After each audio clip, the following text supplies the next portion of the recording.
আপনি কোথায় বিজনেস করেন বুঝতে পারিনি ভাই। আমি বিজনেস না, আমি ডেপুটি ম্যান বলতেছি। আপনি আমার ডিটেলস পুলিশ কমিশনার থেকে জিজ্ঞেস করেন, আমার নাম্বারটা দেখাইন, আপনি না চিনলে, বুঝছেন? হ্যাঁ হ্যাঁ। আপনি হয়তো চিনো না, চিনার মতো করতেছেন। আমি আপনারা বলতেছি যে ব্যবসা বাণিজ্য এখন থেকে আমরা করবো, আপনারা আর ব্যবসা বাণিজ্য করিয়েন না। ব্যবসা আচ্ছা আচ্ছা। বাণিজ্য যদি করেন স্মার্ট গ্রুপের মুজিবের করে কি হয়েছে তো দেখছেন। হ্যাঁ হ্যাঁ। স্মার্ট গ্রুপের মুজিবের থেকে যায় আমার কথা জিজ্ঞেস করেন না, ওরা সাথে গ্রুপের ডেপুটি মানে কল দিছে। আচ্ছা আপনারা আচ্ছা। আমি 2 দিন টাইম দিয়েছি, 2 দিনের ভিতর ব্যবসা বাণিজ্য গুছাই ফেলবেন। আর ব্যবসা বাণিজ্য করবেন না, আমাদের ফলাফাইন ব্যবসা করবেন। 17-18 বছর তো করছেন ব্যবসা, আর কত করবেন? তো আমাদের উপর এত রাগ হওয়ার কারণ কি আমি এটা বুঝলাম না, বলেন। আপনাদের উপর এত রাগ না, আপনারা 17-18 বছর ব্যবসা করেন না, ভাই আমরা 5 আগস্টের পর রাষ্ট্র আমি সুন্দর মারা মামলা আমি নিয়ে বলতে চাচ্ছি আমরা ঘুরতেছি, চিটাং আপনারা আমি কয়টা মারা মামলা খাইছেন? না, আমি তো সেটা বলতেছি না, আমি বলতেছি যে চিটাং শহরে তো অনেকগুলো কোম্পানি বিজনেস করে, আপনার রাগ অনেকগুলো ক্ষোভটা। কোম্পানি সবাই আমাদের সাথে সমন্বয় করে ব্যবসা করতেছে, আপনি খবর নিয়ে দেখেন। অক্সিজেন বলেন, হাটাজারি বলেন, 2 নাম্বার গেট বলেন, সবাই আমাদের সাথে সমন্বয় করে ব্যবসা করতেছে। মুরাদপুর বলেন, সবাই সবাই যা সাইড, শুধু আপনারা ছাড়া। তো আমাদের তো আপনাদের সাথে আপনারা পরিচয় আপনারা বা আমার ফুলাফাইন আগে কল দিছে, বুঝছেন? আপনি কল তুলেন না। না, আমার সাথে হয়তো পরিচয় নাই, আমার কল তো আপনি এই যে এখন কথা ভাইজান, বললেন এখন না। ভাইজান আমার কথা হচ্ছে যে আমি আপনার ভালো ভালো একটা কথা বলি, হ্যাঁ? আপনি যদি আমাদের সম্পর্কে না জানলে বেশি দূর যাইতে হবে না, আপনি পুলিশ কমিশনার থেকে জিজ্ঞেস করলে হবে, বুঝছেন? আর দ্বিতীয় কথা হচ্ছে যে আপনি যদি ব্যবসা করেন তাহলে আমাদের সাথে কি কমিটমেন্ট করে ব্যবসা করেন, সমস্যা নেই। আর না হলে আপনি আর ব্যবসা করেন না। আপনারা আমি 2 দিন টাইম দিয়েছি, 2 দিনের ভিতর কি আপনার ব্যবসা গুছাই ফেলেন, আমার ফুলাফাইনরা কি ব্যবসা করবে? আমরা তো আর মানুষ থেকে চাঁদাবাজি করতে পারবো না, ব্যবসা করে তো ফুলাফাইন চালাইতে হবে। তো আপনি এটা বলেন না, মানে আমি তো ভাবছি যে শুধু আপনি আমার উপরে প্রো, পুরা চিটাং শহরে শুধু আপনার আমি উপর ব্যবসা কম না, করি। আপনার উপর কম না, আমরা তো ব্যবসা তো পুরো সিটাং শহরে করতেছি। আমরা তো শুধু আপনার কলই নাই, আমরা তো পুরো সিটাং শহরে ব্যবসা করতেছি। গার্মেন্টস বলেন, নেটের ব্যবসা বলেন, সবকিছু তো ফুলাফাইনি করতেছি। আমরা তো কারো থেকে চাঁদাবাজি করতেছি না, কারো থেকে মেরে টাকা নিচ্ছি না, তো ব্যবসা আমরা তো করে টাকা আপনাদের নিচ্ছি। আপনার ধরেন আপনাদের বিজনেসে তো চিটাঙে অনেক কোম্পানি আছে, তো এখন আমি চিন্তা করতেছি এই সব কোম্পানি, পার্টগুলো অনেক কোম্পানি সবাই আমাদের সাথে সমন্বয় করে ব্যবসা করতেছে। আপনি না জানলে আপনি একটু খবর নিয়ে দেখেন, যদি আপনার সময় থাকে আপনি একটু খবর নিয়ে দেখেন। যারা ব্যবসা করতেছে সবাই আমাদের সাথে সমন্বয় করে করতেছে ব্যবসা, বুঝছেন? হ্যাঁ হ্যাঁ। আপনারা, আমি বলছি তো, আপনি হাটাদারি থেকে শুরু করে, অক্সিজেন থেকে শুরু করে, মোরাতুর থেকে শুরু করে যারা ব্যবসা করতেছে আপনি সবার সাথে কথা বলে দেখেন। আপনার যদি সময় না থাকে আপনার কোনো লোককে বলিয়েন খোঁজ খবর নিতে, কারা কিভাবে ব্যবসা করতেছে। বুঝতে পারছি। তো এখন ধরেন আপনার আমরা কিভাবে সহযোগিতা করতে পারি বা কি করতে পারি বলেন। সহযোগিতা বলতে ভাইজান, ব্যবসা আমরা করবো, আপনারা আর ব্যবসা করিয়েন না। আপনার সহযোগিতা এটা করলে হবে জাস্ট। আপনারা 15-20 বছর ধরে ব্যবসা অনেক করছেন, আর করিয়েন না। এখন আমাদের ফুলাফাইন আছে, জিএল এর ভিতরে আছে, বাইরে আছে, ফুলাফাইন চালাইতে হবে, ফুলাফাইনে ব্যবসা বাণিজ্য করবে, ঠিক আছে? তো পোলাপান ব্যবসা করবে, সমস্যা কি? আমার তো এখানে চিটাং শহরে এতগুলো কোম্পানি করতে পারতেছে, তো ওরাও করবে। আমরা যা সহযোগিতা করার করার আমরা হেল্প করবো না। আপনারা, আমার কথা হচ্ছে যে আপনারা কি সহযোগিতা করবেন? হ্যাঁ, আপনারা তো এতদিন ধরে যে ব্যবসা করতেছেন, আপনাদের আমাদের ফুলাফাইনে কল দিতেছে, আপনারা একটা কল তুলছেন ফুলাফাইনের? তো আমাকে তো কেউ কল দেয় নাই। আপনারা তো কোনো কলও তুলেন নাই। এখন যদি ফুলাফাইন, যদি আমি আপনার জাস্ট কল দিতে, এখন যদি ফুলাফাইন যদি হয়তো কালকে তাই যদি আপনার অফিসে যদি তার মার যদি লাইন টাইন কাটে দিয়ে লাগে। আসসালামু আলাইকুম। এই ভিডিও আর ফোন কলে আপনারা কি বুঝতে পারলেন? আপনারা কি বুঝতে পারছেন অবশ্যই কমেন্টে জানাবেন। তবে আমি এতটুকুই বুঝতে পারছি, চট্টগ্রামের চকবাজারের এই ঘটনায় প্রমাণ করে চট্টগ্রামের প্রধানমন্ত্রী ডেভিড ইমন ভাই, তারেক রহমান নয়। এই ঘটনা ঘটছে আজকে অনেকদিন হয়ে গেছে, এখন পর্যন্ত কোনো আসামি গ্রেপ্তার করা হয়নি, কাউকে ধরা হয়নি। আর ধরবে কেন ভাই? কে ধরবে? ডেভিড ইমন ভাইকে যদি আপনি চিনতে চান, জানতে চান, তাহলে সরাসরি পুলিশ কমিশনারের সঙ্গে যোগাযোগ করতে হবে। পুলিশ কমিশনার ডেভিড ইমন ভাই সম্বন্ধে সবকিছুই জানে।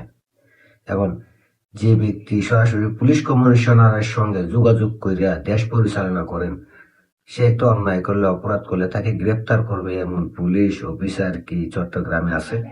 নেই।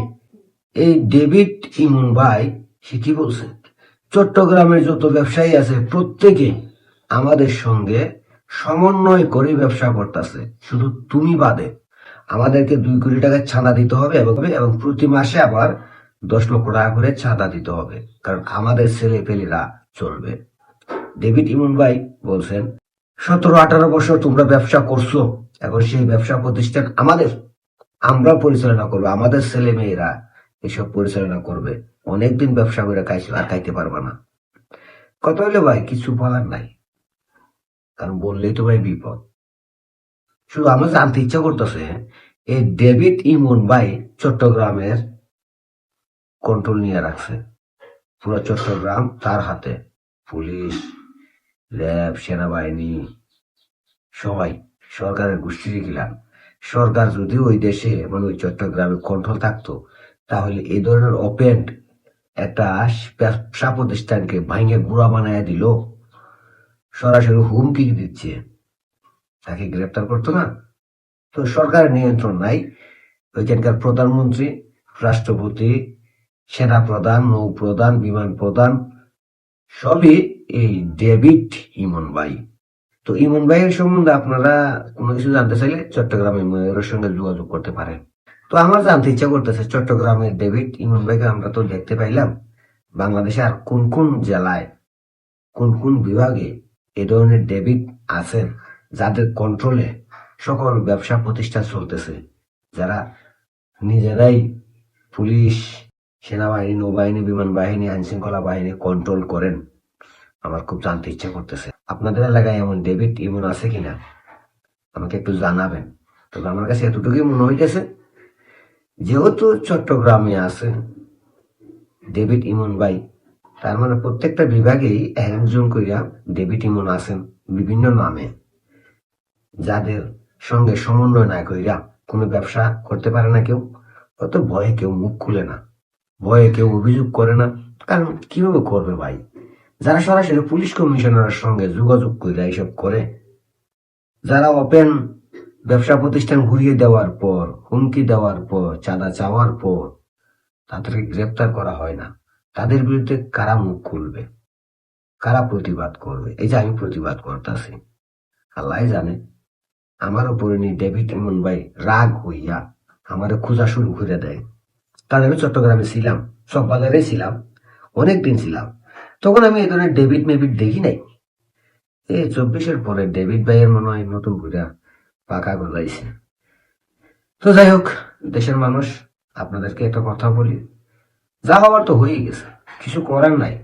চুপ করে মারি খাবেন, চাঁদা দিবেন, ব্যবসা করবেন, আর দিতে না পারলে, সহ্য করতে না পারলে ব্যবসা প্রতিষ্ঠান বন্ধ করে ঘরে বসে থাকবেন।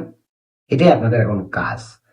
কারণ 24-এর বাংলাদেশ, যে বাংলাদেশে নারী নির্যাতন, শিশু নির্যাতন, চাঁদাবাজি, লুটপাট, মব, সন্ত্রাস সবাই মুক্ত।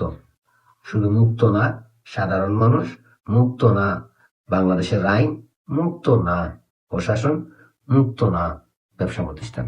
সবখানে ডেবিট আছে, আর এই ডেবিট দেশ পরিচালনা করতেছেন। আর তার এক ভাই আমাদের সুন্দর সুন্দর সেলফি তুলতেছেন, ঘুরতেছেন, বেড়াচ্ছেন, দেখতেছেন। আর তারেক রহমানের কিছু করার নাই তো, কারণ এই ডেবিটটা পুরাটাই দখল করে রাখছে। তারেক রহমানের এত ক্ষমতা নাই এই ডেবিটদের বিরুদ্ধে কথা বলা। আফসোস লাগে, কষ্ট লাগে। এই ডেভিড ইমন ভাইদের হাত থেকে আমাদেরকে কে রক্ষা করবে?